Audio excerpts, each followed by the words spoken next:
谁敢相信？话说万美元买下废弃的集装箱，竟开出2战时期日本使用的双管高射炮和一辆带着 M60的战术越野车。这是从关岛发往德州的货柜，由于长期无人接收，所以被拿来公开拍卖。打开箱门，寻宝人眼睛都要直了。好家伙，里面竟然有2个明晃晃的炮管摆在那里，很明显这是一间军事集装箱。马托顶着小号望远镜一顿观察，他无法确定这些东西具体是道具还是真枪实弹，但是能确定的是，作为以色列人的乌兹3兄弟肯定会很感兴趣，自己的目标就是让他们狠狠地出一波血。果然，乌兹兄弟这边已经讨论得十分火热，加上箱子底部还有一个被彩弹喷了满满一身的防水布，兄弟几人推测里面肯定还有大货。肉眼看到的只是冰山一角，管不了那么多了，先拿下来再说。2500美元开拍，这种属于男人的野性仓库，修姐也来凑起了热闹，加了1000上去，黑哥俩直接跳价1万大刀，全场顿时有点哑火。犹豫了好半天后，马托感觉机会来了，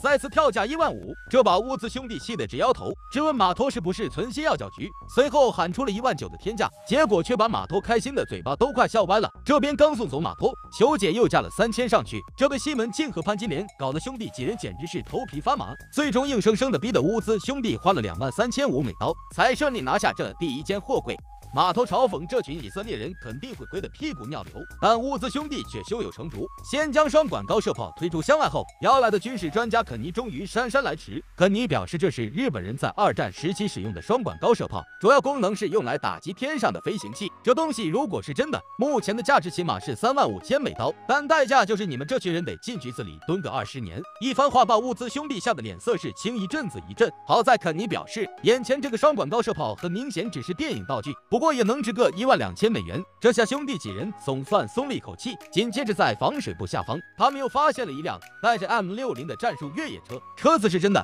枪支也同样是道具，但是价格却更加牛逼，足足有18000美刀，加上一些零零散散的彩弹道具枪支，核算下来，兄弟几人这波收获颇丰，扣掉成本还能暴赚11500大刀。那么下面要竞拍的红色超大号集装箱里面又能开出什么样的大宝贝呢？马上要竞拍的2号集装箱来自英国伦敦，这次能开出什么好宝贝呢？打开箱门，只见里面装满了各种杂货，而且品相都没有很好。修姐已经注意到了地上的轮胎和箱子底部被防水覆盖起来的大家伙，她推测那可能是一台民用 T 型车。自己的老父亲可是一名从业几十年的汽车维修员，所以修姐对这些东西那是再熟悉不过了。如果猜测没有出错的话，这里将会收获一大笔马内。不过马头却不这样想，地上的小轮子证明那顶多就是一台破旧的老爷车，加上可乐瓶和胶合板，妥妥的都是叙利亚战损品项。自己这趟的目标是一些高端艺术品，可不是这些三脚猫的玩意。不过还是要好好抬价抬一波，毕竟还有当头的任务在身。兴趣满满的球姐一开口就报上了5000美元的底价，着实是把众人吓了一大跳。徐道森和乌兹兄弟也想表现一下，但这把似乎是球姐的主场，这女人表现得异常强势，很快价格就逼近了1万美元大关。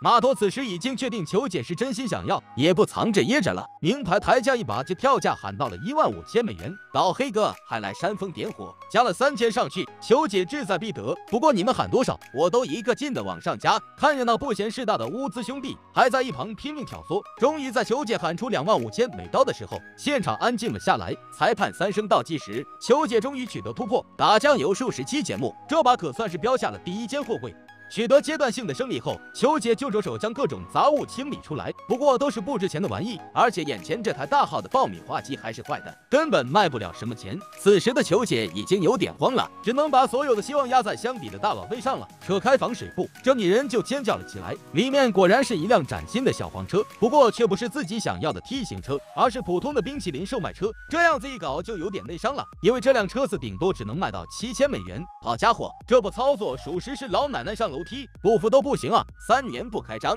开张直接饿3年。最终经过核算，球姐只收益了7000美元，扣除成本还要血亏18000大刀了。不会玩就不要玩嘛，这亏的钱，松子打螺丝得打1年才赚得回来啊！这是被人遗弃在港口的集装箱，打开箱门，所有人都是满脸懵逼，他们里面全部都是纸皮箱子，啥都看不到。主办方这是在玩俄罗斯套娃呢，盲盒里开盲盒。不过你们这些普通的麻瓜看不懂，我老黑哥可是已经有了重大发现。通过箱子之间的缝隙，黑哥兄弟俩已经瞅见了一个大宝贝，里面竟然有一根硕大的牛角。两兄弟激动的险些原地暴露想法，他们推测这可能是一个大型艺术品。马托似乎也发现了这点，这老小子通过半条箱里的干草推测，这些东西可能是用来保护什么贵重的物品，而最有可能的就是那些顶级艺术品。老小子这不能打一个漂亮的翻身仗吗？竞拍随后开始，乌兹和球姐刚把价格喊到$3000，信心十足的马托就跳价喊到了1万大刀。不管这老小子是不是真心想要，但这样喊价的方式估计撑不到节目的下半季了。乌兹兄弟不想就此放弃，对着马托也是一路加价，价格很快就来到了$16500，并且就此定格住了。眼见裁判即将落拍，老黑哥来上一手压哨加价，加了$500上去，本以为就这样收尾了，马托却硬生生再抬了一手，最后搞得老黑哥多花了3000大洋才拿下了这间货柜。